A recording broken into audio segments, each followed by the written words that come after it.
तो हेलो दोस्तों, कैसे हैं आप सब।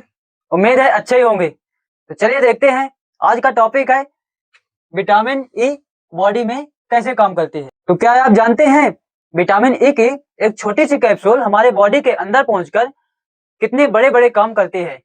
स्किन ग्लो से लेकर हेयर फॉल कंट्रोल करना और बॉडी इम्यूनिटी स्ट्रांग करती है, तथा जो बॉडी हमारी बॉडी में विटामिन ए की कैप्सूल होती है वह बॉडी के ऑर्गन को साइंटिफिकली कैसे काम करती है। आज यही सब इस वीडियो में समझेंगे। तो चलिए देखते हैं विटामिन ई बॉडी में कैसे काम करती है। सबसे पहले जब हम विटामिन ई कैप्सूल निगलते हैं, क्या करते हैं, विटामिन ए की जो कैप्सूल होती है उसको जब निगलते हैं तो यह आपके पेट में पहुंचती है। अब पेट का एसिड कैप्सूल की जिलेटिन वाली बाहरी परत को पिघलाता है। ये जो कैप्सूल होती है, मान लीजिए ये हो गई विटामिन ए की कैप्सूल, जिलेटिन वाली बाहरी परत। ये जो इसकी बाहरी परत है ये कहे की होती है, जिलेटिन की बनी होती है। ये जिलेटिन की बनी होती है, इसके अंदर विटामिन ई भरा होता है तो परत को पिघलाता है।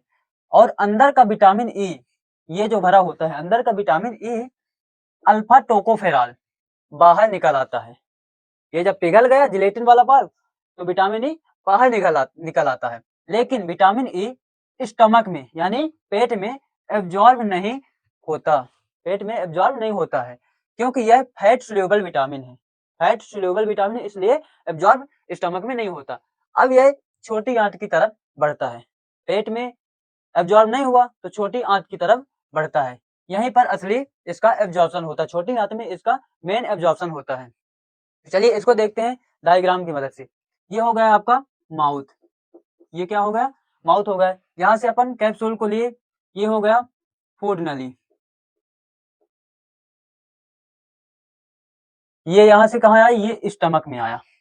अब स्टमक में ये जो बाहरी परत, जिलेटिन वाली बाहरी परत होती है, ये कहां आया, इसमें जो एसिड होता है, क्या होता है, एसिड HCl, ये पिघलाता है किसको, जिलेटिन वाली परत को कैप्सूल की। तो ये स्टमक में पिघलाया और इसमें अब एब्जॉर्प्शन नहीं हुआ। क्यों नहीं हुआ, क्योंकि ये फैट सोल्यूबल कैप्सूल है। तो ये अब आ गई छोटी आंत में। यहाँ से ये स्टमक है, ये स्टमक से ये छोटी आंत में आ गई, यहाँ पे ये छोटी आंत में आ गई। अब यहाँ पे मेन एब्जॉर्प्शन होगा। तो चलिए देखते हैं स्मॉल इंटेस्टाइन में क्या होता है।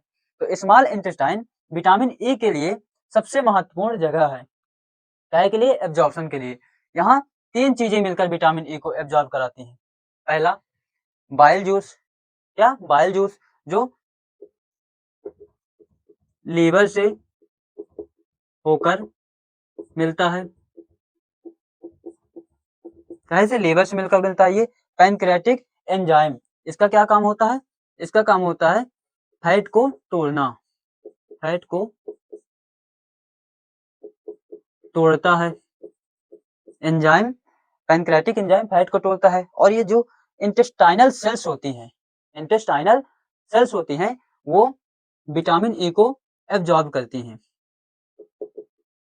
विटामिन ई को एब्जॉर्ब करती हैं। क्या करती हैं, विटामिन ई को एब्जॉर्ब करती हैं।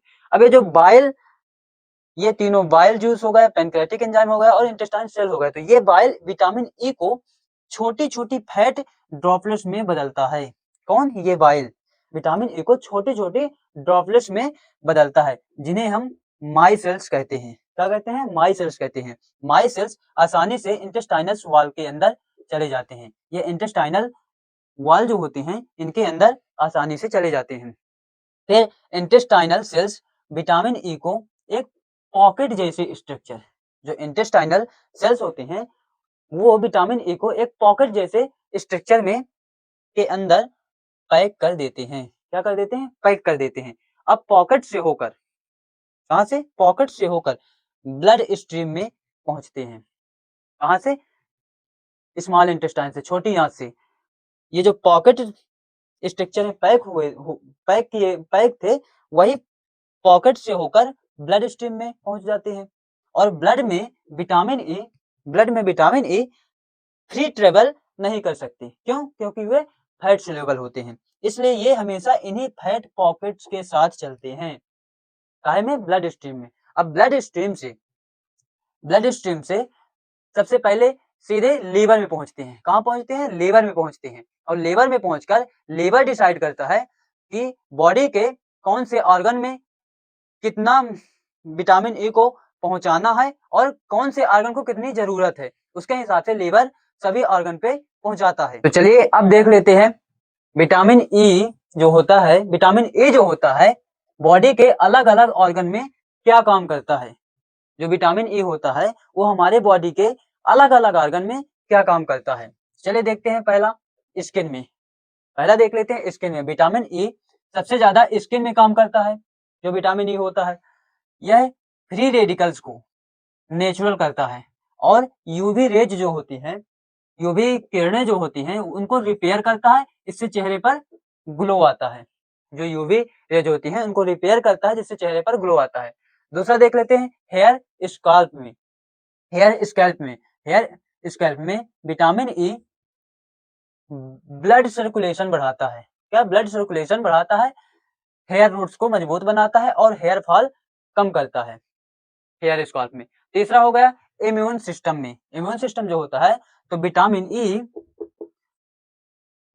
ई व्हाइट ब्लड सेल को ताकत देता है जिससे शरीर इन्फेक्शन से अच्छी तरह से लड़ पाता है। और चौथा है ब्रेन नर्व्स में।